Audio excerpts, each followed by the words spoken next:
demander à chacun de muter son micro et bon appétit à tout le monde.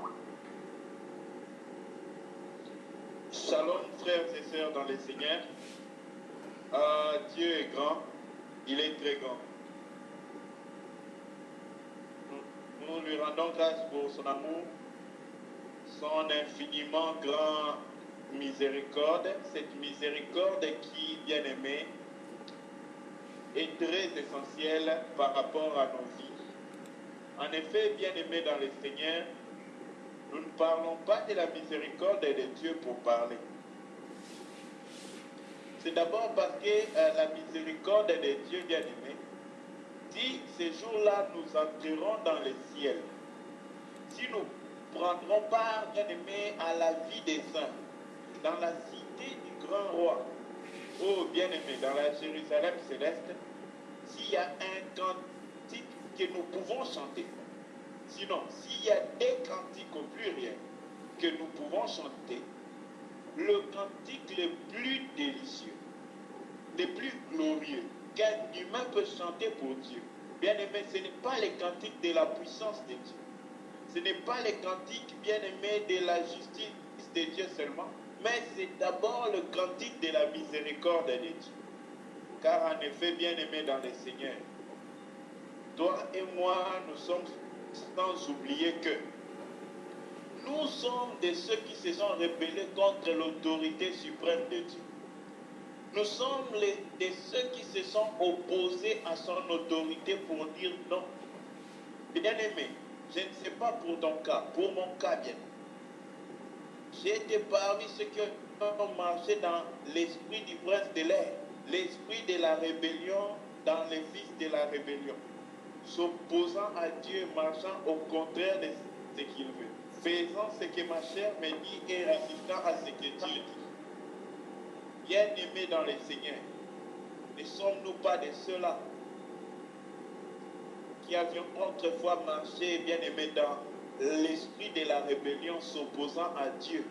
De quel droit avons-nous pour entrer dans le ciel de Dieu, là où demeure et réside la plénitude de sa sainteté, là où aucun péché ne peut accéder? Bien-aimés dans le Seigneur, il n'y a rien qui puisse nous octroyer le droit d'entrer dans le ciel de Dieu. Oh, il est quelque chose d'étonnant qu'un humain puisse entrer dans le ciel de Dieu. C'est un miracle, et ce miracle-là ne s'opère que par la miséricorde de Dieu. C'est sa compassion pour notre culpabilité, pour notre douleur, pour notre miséricorde qui nous ouvre, bien aimés, au moyen du sang de la nouvelle alliance, le libre accès dans la demeure éternelle, ô bien-aimés, afin que nous puissions prendre part dans la maison éternelle du Dieu vivant. Là où, bien-aimé, il n'y a point de commencement du jour, là où il n'y a point de soleil, car le véritable soleil est le soleil de cette cité. Bien-aimé, l'accès qui nous donne à entrer dans cette maison éternelle, c'est par le sang de la nouvelle alliance. Et c'est là l'expression de la miséricorde. C'est là que l'Éternel a déversé sa compassion, sa pitié pour des pécheurs, pour des gens qui autrefois étaient dans l'esprit de la rébellion. Ainsi donc, bien-aimés, si ce n'est par cette miséricorde, nous ne sommes pas qualifiés. Je ne sais pas, peut-être toi, mais moi je ne suis pas qualifié pour entrer là-bas. Pas du tout, même pas un peu. Oh bien-aimé dans le Seigneur, le plus beau cantique d'un saint qui rentre dans la maison éternelle. Oh, ces cantiques-là doivent nécessairement être un cantique de la miséricorde, proclamant l'amour immérité, la compassion bien-aimée que nous n'avons même pas désiré que Dieu puisse manifester à notre égard. Mais à cause de sa compassion, il a agi bien-aimé à cause de lui-même. La raison pour laquelle Dieu manifeste sa miséricorde est bien-aimé, cela n'est jamais trouvé en nous. Dieu n'est pas miséricordieux par rapport à l'homme. Dieu n'est pas miséricordieux à cause de l'homme. Dieu n'est pas miséricordieux à cause d'une circonstance. Dieu ne devient pas miséricordieux. Dieu, bien-aimé, ne peut pas cesser d'être miséricordieux. Sa miséricorde est éternelle. Sa miséricorde n'a pas de commencement ni de fin. Sa miséricorde, bien-aimé, est mystérieuse. Comment comprendre quelqu'un qui s'est rebellé contre moi, bien-aimé, que je puisse lui ouvrir la porte et venir me sacrifier pour celui-là? En effet, bien-aimé, si nous devons être sans l'ignorer que de la rébellion qu'il y a eu dans les cieux avant la création de la terre, bien-aimé, nous aussi, nous avions marché dans le même pas de ces anges-là qui ont été échoués. Dans l'esprit de la rébellion qui s'oppose au divin roi. Et bien aimé, c'est dans cela que le Seigneur est venu prendre place pour nous. L'autre fois, nous avions parlé de ces cantiques. Les anges sont tombés, mais il n'est pas venu à leur secours. Oh, bien aimé dans le Seigneur, les anges ne peuvent pas chanter ces cantiques. Les cantiques à l'agneau immolé, c'est un cantique que plutôt, même si les anges les chantaient, c'est nous qui devons les chanter. Car c'est nous qui avons bien aimé goûter sa miséricorde. Nous qui avons bien aimé été déchus à cause de nos péchés. C'est Jésus-là est venu déverser son sang pour toi et pour moi. Lorsque les anges sont tombés, il n'est pas venu à leur secours, mais à la postérité d'Abraham. Bien aimé, c'est à cette postérité-là que le Seigneur manifeste sa bonté. À cette postérité que la miséricorde de Dieu bien-aimé agit. Et bien-aimé, si de même nous ne sommes pas capables de pouvoir entrer, bien-aimé, danser dans la cité de Dieu, de la même manière, bien-aimé, nous ne pouvons pas manquer ou être disqualifiés d'entrer à cause de ces mêmes sangs. Parce que c'est par ces sangs que nous avons trouvé, bien-aimé, accès. C'est pour nous dire une chose. Le seul motif qui peut faire que nous puissions entrer dans les cieux, c'est le sang de l'agneau. Et sans ce sang, bien-aimé, nous n'avons pas droit ni accès à ce qui est de Dieu. Voilà pourquoi, bien-aimé dans le Seigneur, nous devons tous les jours réaliser que ce n'est pas par une petite blague, un petit geste que Dieu nous a rachetés, que Dieu nous a ramenés à lui. Non, bien-aimé, c'est par un grand sacrifice, c'est par une compassion éternelle que Dieu a racheté nos âmes, a sauvé nos âmes. Il nous a redonné la vie. Oh, bien-aimé, c'est par un sacrifice éternel, c'est par la compassion divine que nous avons pu trouver accès à ces choses. Voilà pourquoi nous devons rester tout le temps inclinés devant les termes de notre salut. Notre Seigneur Jésus-Christ. C'est lui qui nous a rachetés. C'est lui qui a payé les prix bien-aimés pour notre pardon. Ainsi nous a enlevé d'abord la culpabilité et ensuite nous a revêtus de l'assurance. Bien-aimé, si tu n'es pas encore assuré, je vais te dire, le problème n'est pas à cause de Dieu. Ce n'est pas de sa faute. La faute, le problème, c'est avec toi, c'est à ton niveau. Ah, c'est dans toi qu'il faut revoir. Mais au niveau de Dieu, tout a déjà été fait pour que tu sois accepté, agréé, honoré et glorifié. Nous voulons aujourd'hui essayer de mettre un point virgule à ces termes. Sur la miséricorde de Dieu, nous voulons essayer de toucher maintenant l'impact de la miséricorde de Dieu dans nos vies. Qu'est-ce que la miséricorde de Dieu doit apporter, bien-aimé, doit éclairer, doit laisser comme trace dans ton âme, dans mon âme? Cela est très important. En effet, bien-aimé, Dieu ne parle pas pour lui-même. Dieu ne parle pas pour devenir Dieu. Dieu ne parle pas pour attester qu'il est Dieu. Dans le livre de Genèse même, il n'a même pas commencé à parler de lui-même, parce qu'il ne vient pas pour prouver qu'il est Dieu. Mais Dieu parle à cause des hommes. Ainsi donc, quand Dieu parle de sa miséricorde, ce n'est pas parce que Dieu ne veut devenir miséricordieux pour nous prouver, mais il nous les parle pour, bien aimé, pouvoir nous faire profiter ou bénéficier de sa miséricorde. Mais il ne devient pas miséricordieux quand il nous dit qu'il est miséricordieux. Il est miséricordieux tous les temps. Mais ce n'est que lorsqu'il se révèle celui qu'il est en nous, bien aimé, c'est là que nous parvenons à comprendre qui il est réel. Donc l'Éternel parle pour les soucis de l'homme, pour l'amour de l'homme. Bien aimé, si tu as réellement pris part à la miséricorde de Dieu, cela doit apporter une transformation dans ta vie. Cela doit apporter une assurance dans ta vie. Cela doit apporter, bien aimé, une joie. Oh, David pouvait chanter. Il dit, fais-moi réduire la joie de ton pardon. Bien aimé, il y a la joie dans celui qui obtient la miséricorde de Dieu. Cela apporte en lui une certaine liberté. Il est dégagé du fardeau de la culpabilité.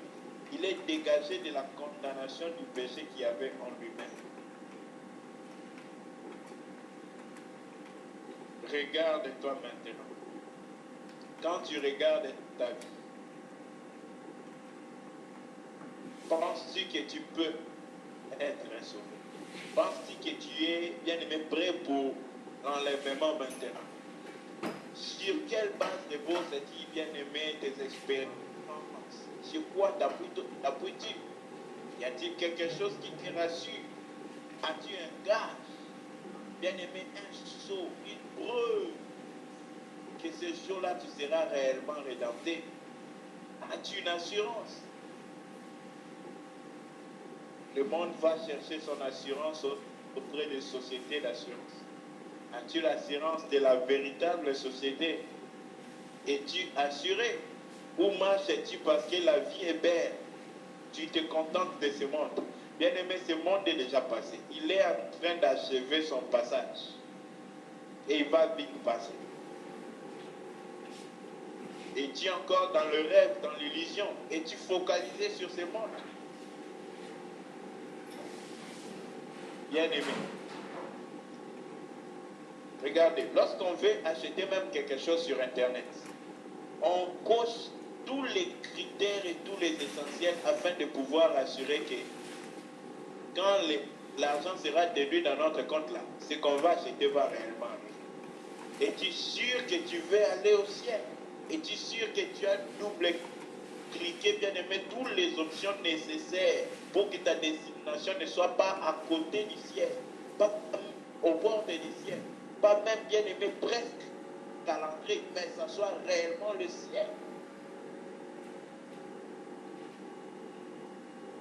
Es-tu rassuré de ça? Bien-aimé, quelqu'un qui a découvert qu'il existe la vie éternelle, il y a une seule preuve que cela va laisser dans sa vie. Tout ce qui n'est pas la vie éternelle ne sera plus essentiel pour lui. Ça peut être bien important, bien aimé, parce qu'on vit sur terre, mais cela ne sera pas l'essentiel. C'est-à-dire, même son travail, même sa famille, même sa vie sur la terre ou sa mort n'est pas le capital de sa vie, mais sa vie dans la vie éternelle, c'est-à-dire sa conduite par rapport à la vie éternelle. C'est ça le capital de sa vie, c'est ça sa richesse, c'est ça son nécessaire. Bien aimé, c'est par là que tu dois t'examiner. Es-tu riche ici sur la terre? Oh, Jésus a dit quelque chose de trop fort que nous lisons en passant souvent. Il dit, recherchez la nourriture, travaillez pour la nourriture qui ne périt pas. Pour quelle nourriture travailles-tu? Pour quelle nourriture cours-tu, mon frère, ma soeur? Pour quelle nourriture courrais-je? Est-ce pour quelque chose qui périt? Ou c'est pour quelque chose bien aimé qui demeure? N'auras-tu pas honte? N'aurais-je pas honte de ces choses après lesquelles je cours en ce jour-là? Quand tout sera passé, souviens-toi avant de quitter le pays, quand tu étais encore au pays. Toutes ces occupations du pays, préoccupations, sont restées au pays, ne sont plus avec toi. Penses-tu que la vie éternelle est une histoire, un mythe? Es-tu encore dans la distraction? Frère bien-aimé dans les Seigneur, ouvrons les yeux, soyons éveillés. Le monde est en train de passer, mais il ne veut pas passer seul. Il veut emporter les gens avec lui. Alors, qu'est-ce qu'il fait? Le monde est fait de lui-même comme un train très bien. Tu es tellement bien dans ce train que tu oublies ce débat à demain, mais ta destination, c'est là où tu pars. Tu te sens tellement à l'aise que tu ne veux pas même que ce train-là ne puisse bien aimer finir son voyage. Tu veux que tu demeures tout le temps dans ce train. Mais tu oublies que tu n'es qu'un passager. Oh, bien-aimé dans le Seigneur, que ceci ne quitte point notre pensée. Ce monde est passé, il continue de passer. N'oublions jamais cela. Ce monde continue de passer. Ne pensons pas que nous sommes éternels dans ce monde. Cherchons notre demeure là où nous sommes réellement éternels. Ah, bien-aimés, appliquons-nous à ce domaine où nous demeurerons pour toujours. Revenons à ce que nous étions en train de dire. Nous étions en train de dire qu'à cause de nos péchés bien-aimés, nous qui étions de la race d'Adam, nous sommes privés du droit de citer dans la ville de Dieu. Mais c'est seule la miséricorde de Dieu qui peut nous ouvrir les portes pour y entrer. Ainsi donc, si nous y entrons, quand nous serons aux portes de ce royaume éternel, bien-aimé, notre cantique ne consistera qu'en une seule chose. La miséricorde qui nous a ouvert les portes, les sang de l'agneau. Voilà pourquoi tous ceux qui sont au ciel, ils n'ont qu'un seul cantique. À l'agneau immolé. Oh bien-aimé, hosanna à celui-là qui a donné sa vie pour nous. Gloire à son nom. C'est lui le thème de notre résurrection. C'est à cause de lui que nous savons que quand nous mourrons, ce n'est pas qu'on va vérifier ça ce jour-là. Mais nous, bien-aimés, es-tu assuré? C'est de ça que je parlais. Es-tu assuré? Sais-tu que tu ressusciteras ce jour? Ou tu penses que c'est une histoire? Ce ne sont pas des mots, c'est une réalité. Rapproche-toi de Dieu. Dieu va créer cette assurance dans ton cœur. Veux-tu encore que nous demeurions dans ce monde? Te sens-tu à l'aise dans ce train? Oh, bien-aimé dans le Seigneur, si quelqu'un se sent à l'aise en Égypte, au point qu'il ne veut pas entrer dans la terre promise, si quelqu'un même bien-aimé dans le désert, il préfère demeurer dans le désert parce que là, dans le désert, tu ne vas pas faire les champs. L'Éternel lui-même apporte les pains depuis le ciel, il les dépose devant toi. Oh, bien-aimé dans le Seigneur, si quelqu'un se contente de ce monde et se sent à l'aise dans ce monde, cela n'est pas, bien-aimé, une petite indication, mais une grande indication que peut-être il n'a pas encore goûté la vie éternelle. Peut-être il n'a pas encore pris part à la vie éternelle. Il entend parler de la vie éternelle, mais prendre part à cela, non, il est encore là. Faisons très attention. Faisons très attention. Bien-aimés des pères, que pas le diable, mais nous-mêmes, nous puissions, bien-aimés, nous abuser. J'ai béni l'Éternel pour l'écriture de l'apôtre Paul à plusieurs fois. Il dit, si quelqu'un lui-même se trompe, si quelqu'un lui-même s'abuse, il se trompe. Il se dit qu'il est sauvé pendant qu'il n'est pas sauvé. Il se dit qu'il est racheté pendant qu'il n'est pas racheté. Il est encore jusque-là vendu au péché.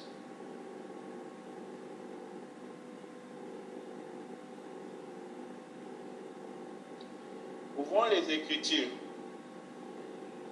Voyons un peu ce que nous dit notre bien-aimé Jude. Puis nous allons prendre Pierre. Jude, le verset 21.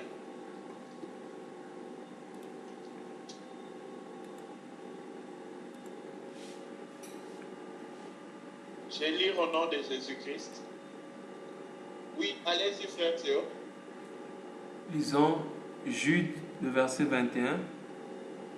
Maintenez-vous dans l'amour de Dieu en attendant le jour où la compassion de notre Seigneur Jésus-Christ sera manifestée pour la vie éternelle. Amen. Amen. Dans ma version, il est écrit ceci. Maintenez-vous dans l'amour de Dieu en attendant la miséricorde de notre Seigneur Jésus-Christ pour la vie éternelle. Bien-aimés, la vie éternelle, c'est par la miséricorde que nous y entrerons. Mais qui a par cette même miséricorde? Bien-aimé, c'est lui qui a expérimenté cette miséricorde sur terre. C'est lui dont les péchés sont ôtés sur la terre. Quand on dit ôté, c'est que c'est enlevé. Donc en lui, il n'y a plus les péchés. Le péché est ôté, s'il y a encore le péché en lui. Quand c'est ôté, il n'y a plus. Attendant, bien-aimé, la miséricorde pour la vie éternelle. Ah, là c'est notre dimension. La miséricorde qui va, bien-aimé, nous déclarer dignes d'entrer dans les billets de la vie éternelle. C'est les tickets pour entrer dans la vie éternelle. Bien-aimés dans le Seigneur, faisons très attention. La miséricorde de Dieu est très capitale pour les enfants de Dieu. Et il faut obtenir cette miséricorde-là. Prenons 1 Pierre 2, le verset 10.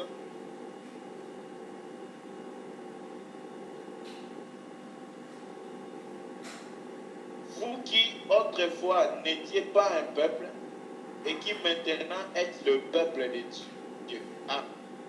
Vous n'aviez pas obtenu miséricorde et qui maintenant avez obtenu miséricorde. Bien-aimés dans les Seigneurs,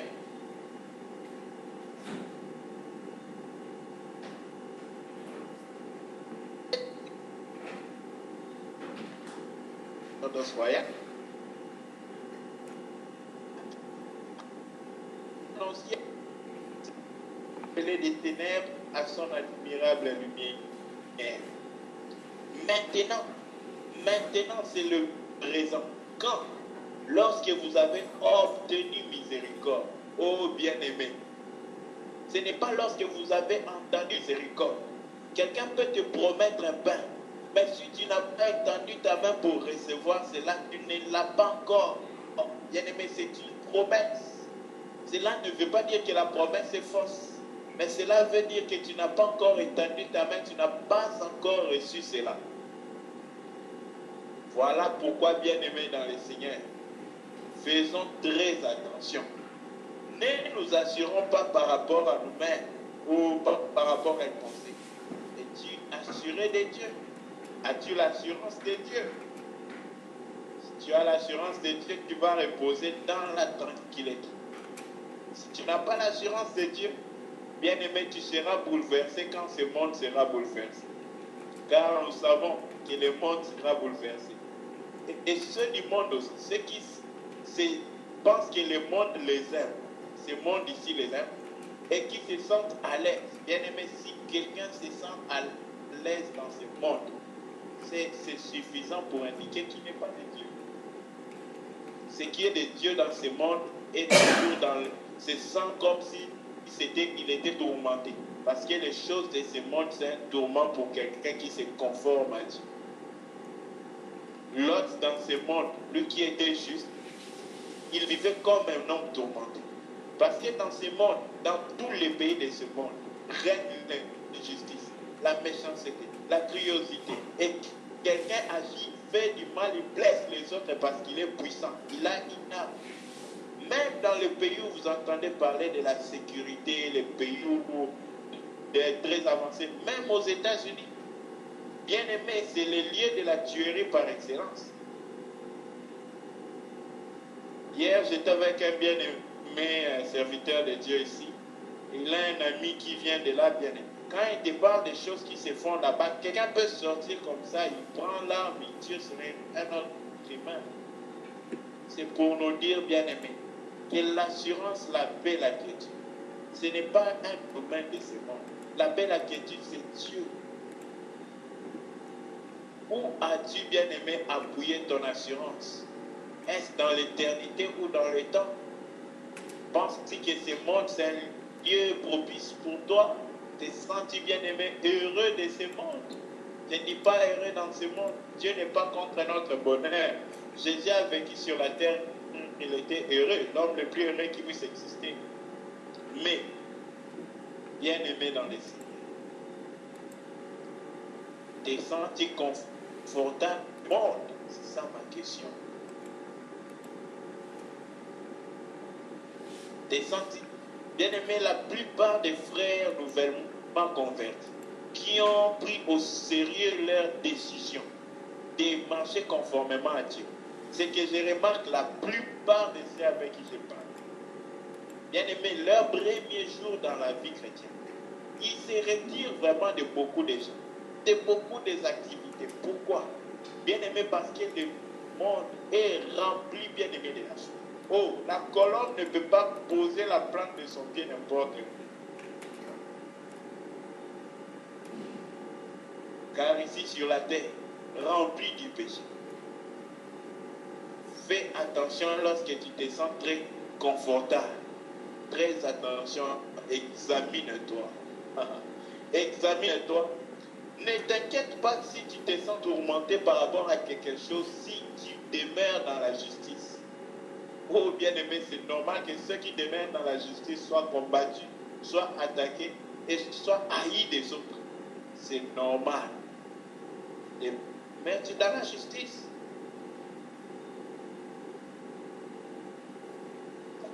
Ici dans Pierre, on nous dit que c'est lorsque nous avions obtenu miséricorde que maintenant nous sommes bien aimés un peuple acquis pour Dieu. Un peuple que Dieu a acquis, qui lui appartient maintenant. Ce n'est pas quand nous disons que nous sommes le peuple de Dieu, non. C'est lorsque nous avons obtenu miséricorde. Alors, il y a quelque chose que j'avais dit tantôt que j'aimerais signaler avant de passer à autre chose, c'est que Dieu ne deviendra pas miséricorde, Dieu n'était pas miséricorde, Dieu est miséricorde tout le temps. Lorsqu'il se révèle à l'homme, bien aimé, ce qu'il dit à l'homme, ce n'est pas ce qu'il invente, c'est ce qu'il est réellement. Souvenons-nous de l'Éden, souvenons-nous de Gethsemane, comment Dieu s'est révélé à l'homme. C'était la compassion de Dieu, la bonté de Dieu, sa miséricorde est révélée. Ainsi, si nous croyons que cette même miséricorde a pu nous justifier maintenant, nous rendre agréables à Dieu, bien aimé, cette débordante immensité de la compassion et de la pitié de Dieu est notre assurance, bien aimé, que rien ne peut arriver dans les cieux, rien ne peut arriver sur la terre qui puisse empêcher à Dieu d'être miséricordieux. Rien ne peut arriver dans les temps futurs, dans les temps passés, dans les temps éternels, bien aimé, qui puisse mettre fin à la miséricorde de Dieu. Aucune circonstance, aucune réalité, aucune, rien. Dieu demeurera tous les temps, bien aimé, miséricordieux. Mais qui va recevoir, bien aimé, le bienfait de sa miséricorde? C'est là maintenant qu'il faut, bien aimé, que nous puissions y arriver et voir. En effet, même si aucun homme n'avait péché, Dieu allait demeurer miséricordieux. Car sa miséricorde, bien aimé, ce n'est pas à cause de l'homme que Dieu est devenu miséricorde. Dieu est miséricorde avant que l'homme soit créé. Il demeurera miséricorde même quand le monde sera passé. Il est ainsi. Il sera ainsi. Il a toujours été ainsi dans son éternité. Alors, comment un homme peut obtenir miséricorde? Bien aimé, on n'obtient pas miséricorde en parole. Mais c'est par la foi qu'on obtient miséricorde. Voilà pourquoi il y a beaucoup de gens qui ne sont pas sûrs que leurs péchés leur sont pardonnés. Ils marchent encore avec un grand fardeau, un lourd fardeau, bien aimé, de la culpabilité. Tout péché que tu as clairement confessé devant Dieu, tu dois croire, bien aimé, il ne suffit pas d'aller dire à Dieu, j'ai fait ceci, j'ai fait cela. Crois-tu réellement, frère, que le Dieu qui a fait la promesse, que si un homme lui fait son péché, il est juste pour lui pardonner et ôter ses péchés.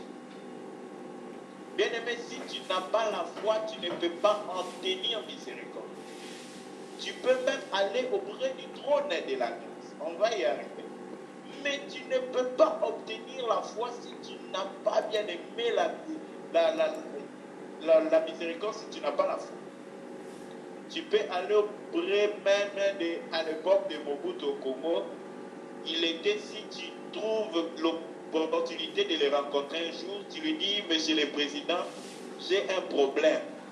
Malgré qu'il ne prenait pas trop soin du pays, mais dès que quelqu'un va auprès de lui pour lui poser son problème, il lui donnait tout ce qu'il demandait. Il y a même des gens qui émotionnés, qui lui ont demandé plutôt un sac de maïs. Imaginez, tu es devant quelqu'un qui peut te donner des parcelles et des voitures, des choses de plus grande valeur, et tu lui demandes rien qu'un sac de maïs. Tellement émotionné de voir ça. Mais bien aimé, tant que tu n'ouvres pas ta main pour recevoir les chèques ou quoi qu'il peut te donner, tu ne vas jamais recevoir ce qu'il t'a donné. C'est vrai qu'il t'a donné, mais ta main n'a pas pris ça. La miséricorde de Dieu de même, elle est là tous les temps, accordée à quiconque. Mais ce n'est pas tout le monde qui prend la miséricorde de Dieu, qui obtient la miséricorde de Dieu. Il faut l'obtenir. Alors, prenons Hébreux 4.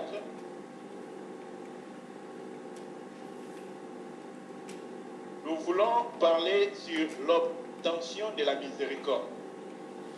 Nous avions dit que sans la foi, on ne peut pas obtenir miséricorde. Expliquant que si quelqu'un se sent encore coupable de ses péchés d'autrefois, ce n'est pas de sa faute, mais c'est la faute de sa foi. Il n'a pas la foi. Car sans la foi, il ne peut même pas obtenir la miséricorde de Dieu. Prenons d'abord 2 Timothée 1, 16 à 18.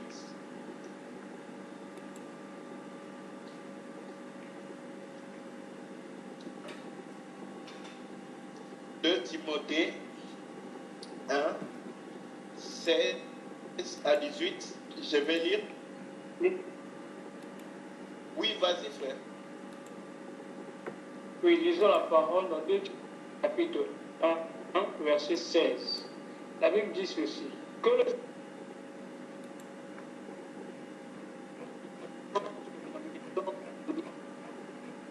d'Onésiphore, car au contraire, lorsqu'il est venu à Rome, il m'a cherché avec beaucoup d'empressement et il m'a trouvé.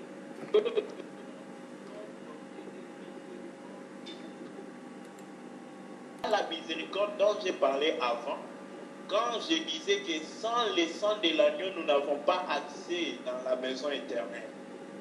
Oh bien-aimé, c'est la miséricorde qui sera notre ticket au moyen du sang de l'agneau pour pouvoir nous tenir avec courage. Tu sais, quand tu as payé ton ticket, tu n'es pas un fraudeur. Tu n'as pas peur d'aller à la banque au portail du stade. Tu sais que j'ai payé, je mérite d'entrer. Bien-aimé, tous les mérites de notre entrée dans la maison éternelle dans le ciel, ça sera dans le sang de cet homme qui a roulé sur la croix. Oh, merveilleux est cet homme qui a payé le prix pour notre salut. C'est dans ce sang bien-aimé que nous trouvons le courage. Nous nous pointons comme des gens qui sont capables ou dignes. Oh, bien-aimé, voilà pourquoi nos vies doivent rester à battre la poitrine de Jésus, lui dire, c'est toi le véritable. C'est toi le motif de notre courage, de notre considération devant Dieu. C'est toi qui nous as donné la valeur bien-aimée, la dignité d'entrer dans la maison de Dieu. C'est lui. Il dit à Onésiphore que ça sera en ce jour-là que lui, il espère que Onésiphore obtiendra miséricorde. Pourquoi? Parce qu'il a pratiqué la miséricorde. Alors, par rapport à l'obtention de la miséricorde, je commence d'abord à parler de la miséricorde pour les derniers jours, pour entrer dans le ciel. Cette miséricorde-là, bien-aimée, ce n'est que le sang de l'agneau qui nous donnera accès. Et cette miséricorde-là, on travaille dessus ici ici sur la terre pour la recevoir en ce jour.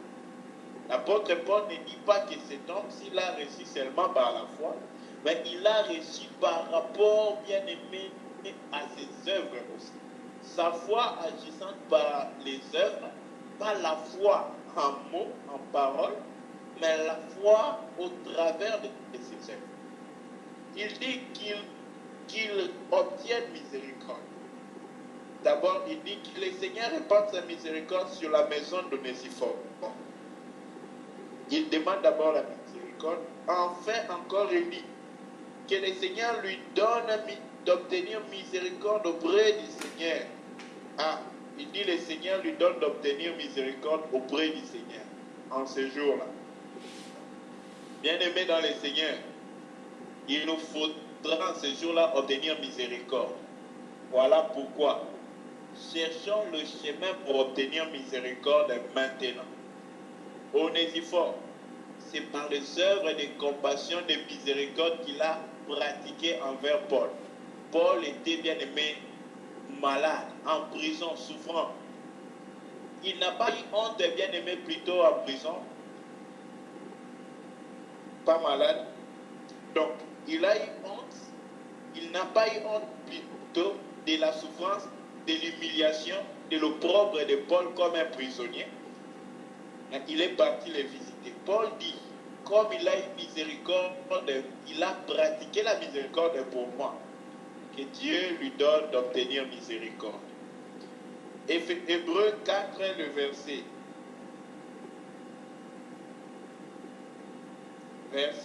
16, voyons ce qu'il est dit là-bas. Approchons-nous donc avec assurance du trône de la grâce afin d'obtenir miséricorde et de trouver grâce pour être secourus dans nos besoins. Nous comprenons que la miséricorde s'obtient, bien aimé. Ce n'est pas quelque chose que tu te dis, j'ai la miséricorde, non. La miséricorde s'obtient, il faut l'obtenir. Mais qui peut l'obtenir?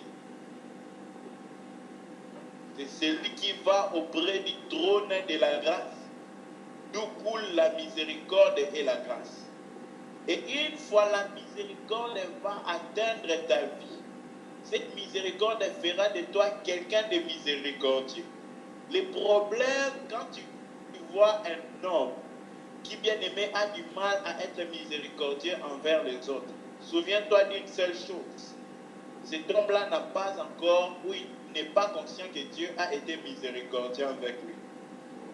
Si quelqu'un sait que Dieu est miséricordieux envers lui, il sera miséricordieux envers les autres. Voilà pourquoi à chaque fois que tu vois qu'un homme n'est pas miséricordieux, sache une chose, il n'est pas conscient de la miséricorde de Dieu pour sa vie. La miséricorde de Dieu est grande dans sa vie, mais lui n'est pas conscient de ça. À chaque fois que tu regardes ta vie et que tu vois que toi-même tu n'es pas miséricordieux envers un autre, bien-aimé, en ce moment-là, tu ignores que Dieu a été miséricordieux. Voilà pourquoi la Bible nous enseigne. Comme nous avons été pardonnés en Christ, pardonnons-nous les uns les autres. Bien-aimé, c'est quelque chose de grave d'avoir un cœur dur envers un autre, d'avoir un cœur impardonnable avec un autre, de garder rancune avec une personne. Oh bien-aimé, un chrétien ne doit jamais avoir pas quelque chose. Pas maintenant, pas hier, mais nulle part. Que le Seigneur nous en garde, qu'il garde un chien de nos destins. Mais cela n'est pas le partage d'un chrétien.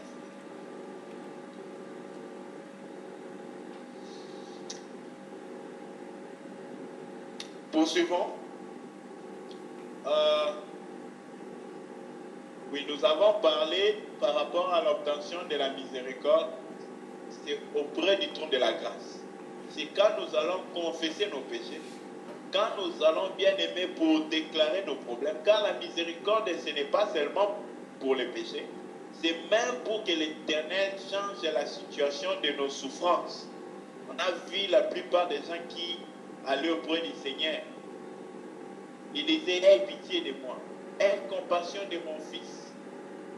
Prends pitié de mon enfant. Aie pitié de mon serviteur. le cas, bien aimé, du centenier. Pourquoi il demandait la compassion de Dieu? Jésus ému de compassion, il agit. Jésus ému de compassion, multiplia les pains. Ému de compassion, il fit ceci. La miséricorde, la compassion de Dieu, c'est le motif des bien-aimés, c'est bienfaits. C'est la cause, c'est la source de tous les bienfaits de Dieu. Voilà pourquoi quelqu'un doit bien saisir. Quand tu demandes à Dieu quelque chose, il te le donne à cause de sa miséricorde, à cause de sa pitié pour ta souffrance, pour ta difficulté, pour ton problème. C'est la miséricorde, bien. Prenons Jacques 2, le verset 13. Nous n'avons plus assez de temps. Jacques 2, 13. Lisons Jacques chapitre 2, verset 13. Car le jugement est sans compassion. Pour qui n'a pas fait preuve de compassion, la compassion triomphe du jugement. Amen. Amen.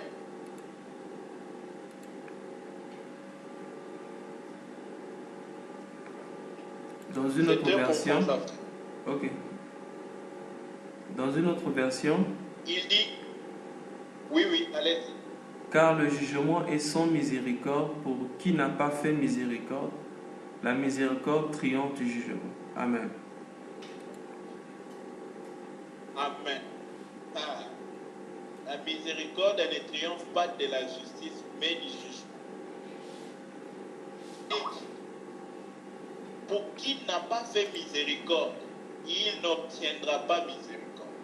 Oh bien-aimés dans le Seigneur, regardons nos vies. S'il y a, pendant que nous parlons comme ça, s'il y a quelqu'un parmi nous qui a boutonné, bloqué quelqu'un dans ce monde, pour le mal que cette personne t'a fait ou quoi, pardon, ce soir, ce matin, je ne sais pas quelle heure il est chez un chacun de nous, bien-aimé, libère la personne et soupire après Dieu.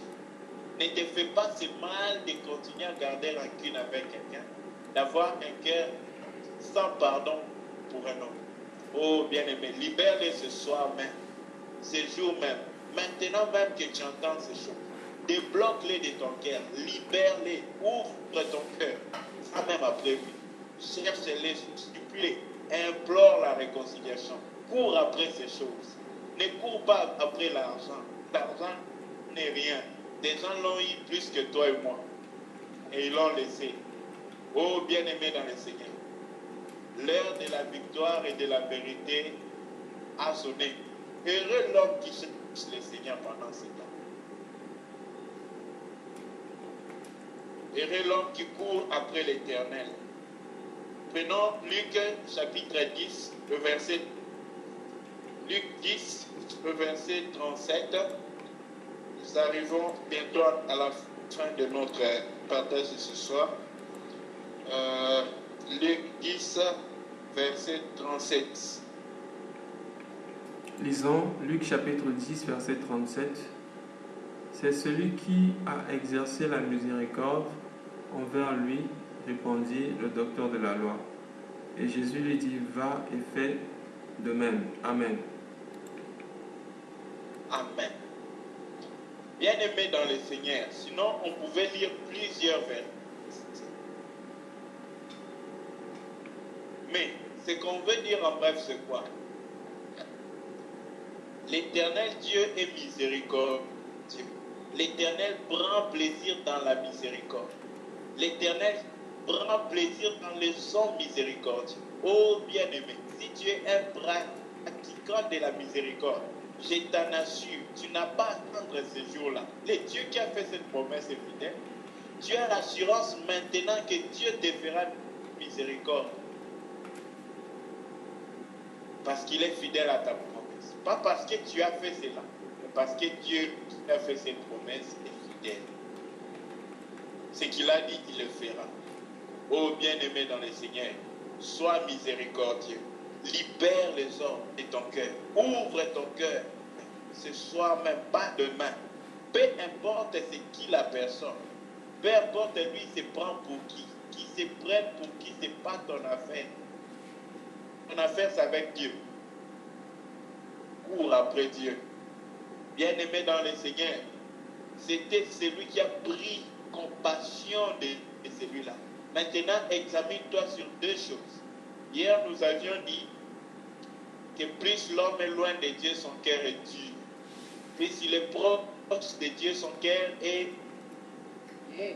Son cœur est doux envers les hommes. Son cœur est plein de compassion. Regardez l'attitude du cœur de Jésus. Quand il voyait les hommes affamés, il avait mal au cœur. Il avait pitié, il avait compassion. Quand il voyait les hommes malades, il ne les guérissait pas parce qu'il était puissant, mais ému de compassion, emporté par la compassion. C'est là qu'il guérissait. Bien-aimé dans le Seigneur, as-tu la compassion quand tu vois les hommes souffrir? As-tu la compassion quand tu vois les hommes dans le péché? Et tu l'as, bien-aimé, pour les détruire encore, pour les décourager, pour leur montrer que leur compteur avec Dieu, c'est fini. Toi, les directeurs du cabinet de Dieu, chargé de donner son jugement avant le temps. Oh bien-aimé dans le Seigneur, as-tu pitié quand tu vois un homme pécher, même contre toi, quelqu'un te faire du mal? As-tu compassion où tu es à l'aise, tu te sens normal? As-tu pitié de lui? Et tu es déjà parti dans un hôpital, tu vois un homme souffrir et tu cherches encore à le taper. Pourquoi on ne le fait pas dans la chair et pourquoi dans l'âme on le fait? Bien-aimé, es-tu déjà devenu un homme intérieur?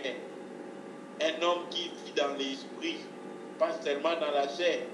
Un homme pour qui les choses spirituelles deviennent une réalité. Posons-nous tous ces questions. Ce n'est pas à vous seul que je pose ces questions. Non, à moi-même. Bien-aimé. Bien-aimé. Heureux le peuple qui connaît l'heure. Le Seigneur a dit, le monde ne pourra le voir, mais vous le verrez. Le monde ne peut pas le voir. Quelle est ton attitude quand tu vois les hommes souffrir? Quelle est ton attitude, bien-aimé, quand tu vois les hommes dans le péché? Car c'est la plus douloureuse des souffrances. Mais le diable fait que tu n'aies pas la mal au cœur quand tu fais le péché. Il va te mettre dans les trains qui mènent en enfer. Où tu vas vers l'enfer, mais tu es à l'aise. Il y a les véritables ici dans ce train-là. Tu soupires, bien-aimé, tu t'endors. Mais vers la mort. Il n'y a pas de feu rouge dans ce chemin. Oh, puisse-t-il Dieu dans son amour même disposer quelque chose de douloureux afin de nous sortir, bien-aimés, de chaque train qui mène à l'enfer, de chaque train qui s'éloigne à la gloire de la vie de Jésus-Christ. Si c'est la haine, si c'est la jalousie, bien-aimés, c'est le commérage, ou c'est quoi que ce soit, daigne Dieu, bien-aimé, nous donner l'opportunité, que ça soit par quelque chose de dur ou de facile qui nous débarrasse de là. Car notre problème, ce n'est pas ce qui est dur avec la chair. Notre objectif, c'est de nous débarrasser de tout ce qui est de l'enfer. Le langage de l'enfer, la haine de l'enfer, la méchanceté de l'enfer, la jalousie de l'enfer. Dès que le Seigneur parlait à nos cœurs, bien aimé, la miséricorde de Dieu, c'est par la foi qu'on l'obtient et auprès du trône de Dieu.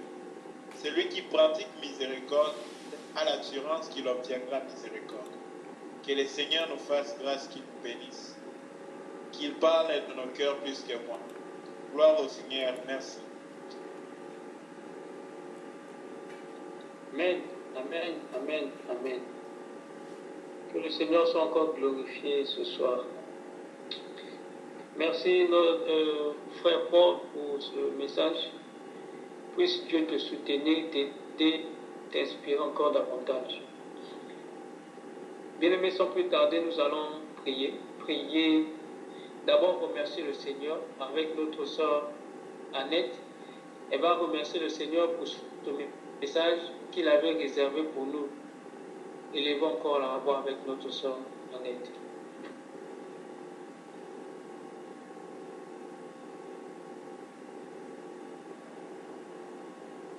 Père, nous te disons infiniment merci de ce que tu nous as encore parlé en ce jour. Père, nous te disons merci de ce que tu nous as encore enseigné en ce jour et de ce que tu nous as guéri. Papa, que tes paroles prennent vie maintenant dans nos cœurs et que ton Saint-Esprit nous amène à les mettre en pratique dans notre vie de tous les jours. Béni sois-tu de ce que tu as répandu ta grâce sur nous, afin que tu puisses nous parler. Merci Seigneur pour ce privilège. Merci Seigneur pour cette grâce. Sois glorifié, sois exalté. Au nom puissant et souverain de Jésus-Christ. Amen. Bien-aimés, on nous a parlé que la miséricorde doit nous changer et nous pousser à donner à Dieu les pleins pouvoirs dans notre vie. Bien-aimés, la miséricorde efface l'opprobre et nous donne le courage et la confiance. Alors, posons-nous la question, sommes-nous rassurés, sommes-nous vraiment assurés? Puisque l'assurance ne vient que lorsque nous avions obtenu la miséricorde. Avec quel genre d'assurance avons-nous, nous dirigeons-nous vers la vie éternelle? Notre bien-aimé nous a parlé ce soir. À travers lui, le Seigneur nous a fait comprendre, nous pose cette question. Es-tu assuré? De quelle assurance as-tu? Avec quelle assurance, bien-aimé, tu te diriges vers la vie éternelle? Est-ce que c'est l'assurance que ton entreprise a souscrit pour toi? Ou bien c'est l'assurance d'avoir les biens matériels? Ou bien c'est l'assurance d'être en bonne santé? Ou bien c'est l'assurance d'avoir tous les amis autour de toi? Ou bien c'est l'assurance d'être entouré des gens les plus intelligents ou les gens les plus puissants de ce monde? Bien-aimés, posons-nous cette question-là. Est-ce que nous avons cette assurance-là, celle qui vient de Dieu, celle qui est obtenue par la miséricorde? Sommes-nous rassurés que le Seigneur, nous faisons partie de la miséricorde? Le Seigneur est merveilleux, bien-aimé. Il nous pose chaque fois des questions à nous poser. Il nous pose chaque fois des questions. Il nous demande à nous examiner. Pour quelle chose, bien-aimé, nous nous préoccupons? La Bible dit que la miséricorde s'obtient par la foi. C'est par la foi que nous obtenons la miséricorde. Alors, quels sont ceux qui ont droit à la miséricorde? La Bible nous dit, bien aimé, ceux qui se détournent de leur mauvaise voie, qui ont droit à la miséricorde. Oh! Bien aimé, il y a la miséricorde, mais aussi longtemps que nous n'acceptons pas la proposition de Dieu, nous n'obtenons pas aussi. Nous n'avons pas droit à la miséricorde. 2 Chroniques 7,14, la Bible dit, seul, si mon peuple sur qui est invoqué mon nom, se détourne de ses mauvaises voies, oh, du haut des cieux, je pardonnerai leurs péchés, et ce peuple deviendra mon peuple. Comme a dit notre bien-aimé, la miséricorde vient pour changer une situation dans notre vie. Elle vient changer notre vie. Alors, bien-aimés, élevons la voix. Nous allons encore prier. Nous allons prier que le Seigneur nous aide à nous détourner de nos comportements, de notre voie, de notre ancienne voie, afin d'avoir accès à la miséricorde. Élevons la voix avec notre foi, Théo. Il va prier le Seigneur pour ce sujet.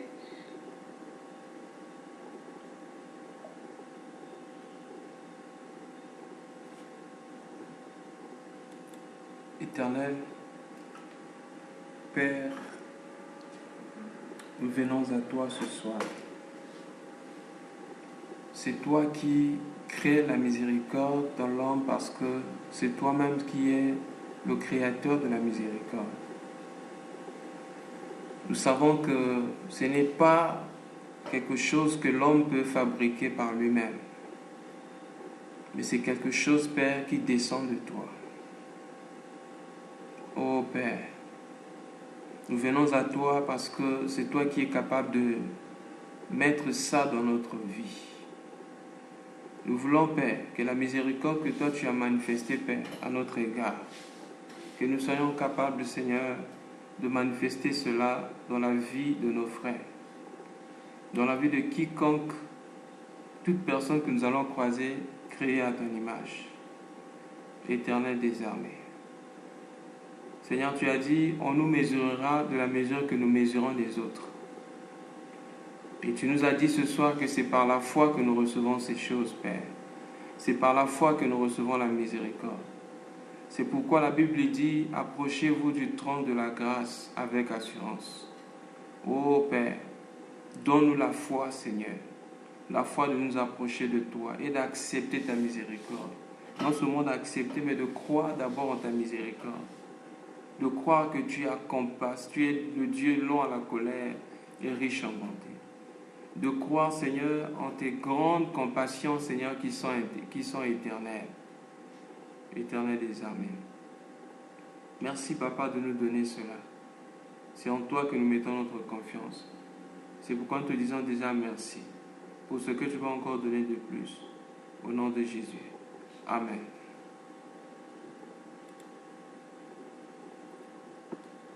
On nous a encore parlé ce soir, une fois que nous avions la justice de Dieu, une fois que nous avions obtenu miséricorde, une fois que nous avons cette assurance, les soucis de ce monde ne nous font plus peur. Nous ne sommes plus en souci des choses de ce monde. Pourquoi? Parce que celui qui fait justice nous a fait cette justice. Plus personne ne peut nous condamner. Nous marchons avec assurance vers le trône de sa gloire, le trône de sa grâce. Oui, bien-aimés, que ceux qui ont obtenu miséricorde marchent dans l'assurance vers le trône de sa grâce. Élevons encore la voix. Que le Seigneur nous aide. Que le Seigneur fasse accomplir sa miséricorde dans nos vies, dans nos bien-aimés qui aujourd'hui sont encore loin de sa présence.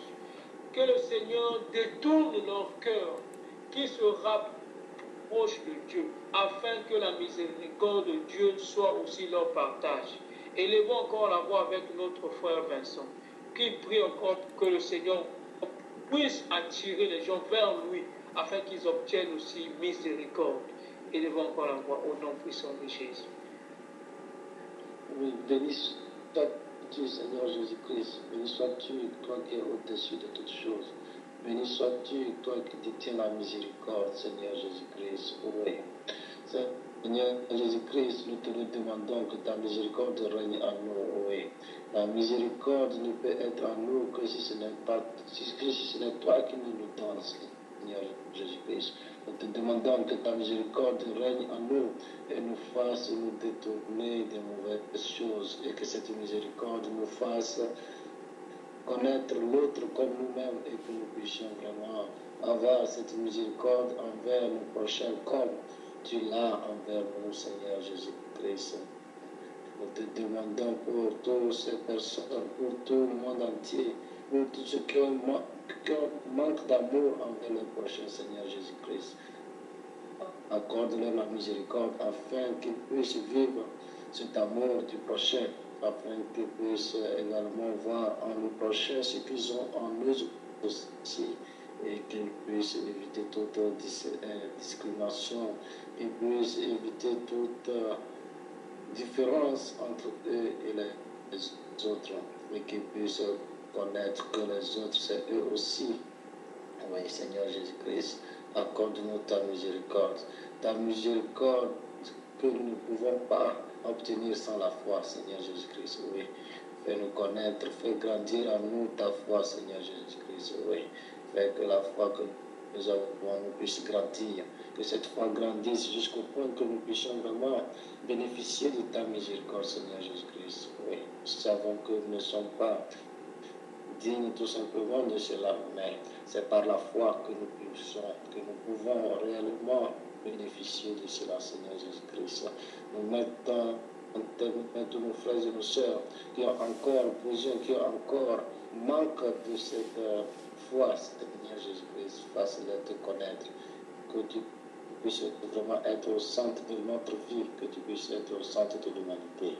Oui, Seigneur Jésus-Christ, dans toutes les familles où tu es encore absent, dans toutes les familles où encore les gens ne te connaissent pas encore, Seigneur Jésus-Christ. Nous te demandons que tu puisses te faire manifester dans cette famille, que tu puisses te faire manifester par les frères et les sœurs qui t'ont déjà reçu, afin que leur partage fasse de toi, Seigneur Jésus, que se présence dans tous les cœurs de l'humanité. Seigneur Jésus-Christ, oui, nous te le demandons en ton nom. En ton nom, nous avons prié. Amen.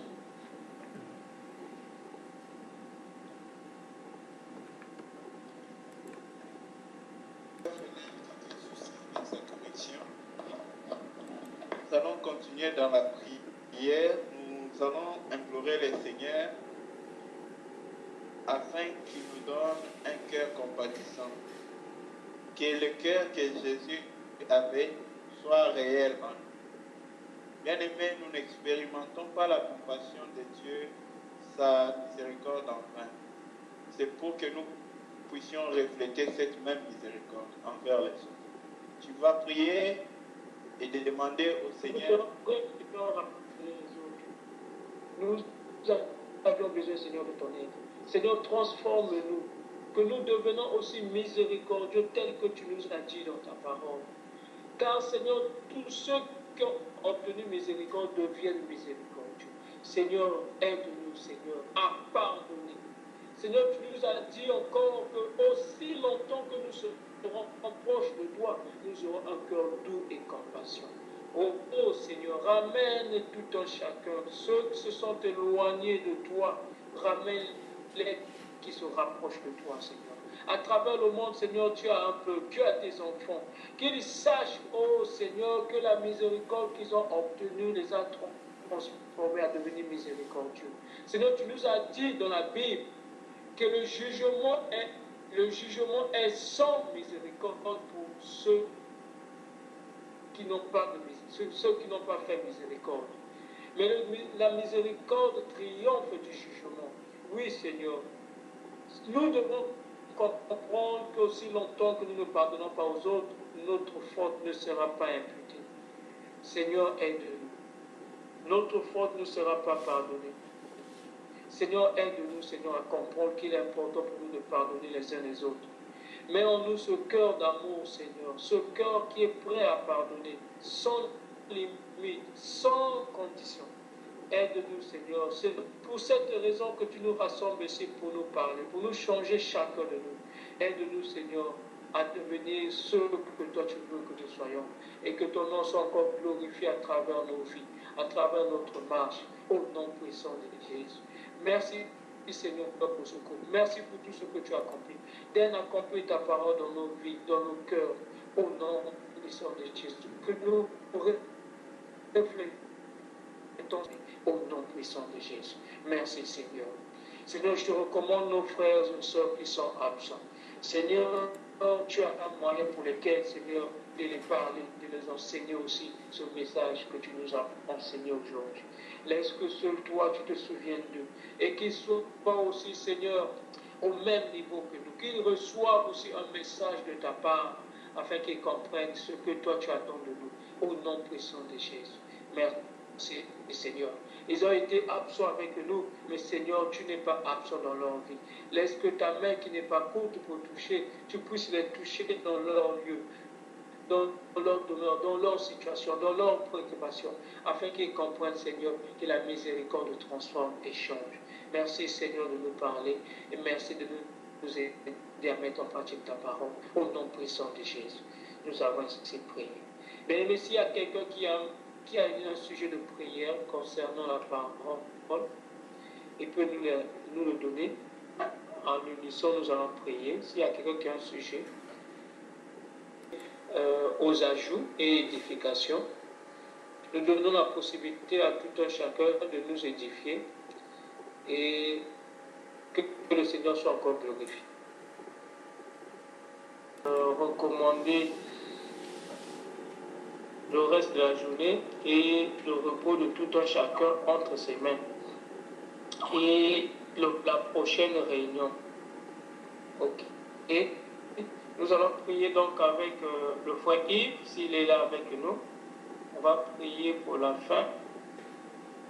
Recommander la prochaine réunion entre les mains du Seigneur et que le Seigneur touche encore de nouvelles personnes. Prions avec le frère Yves.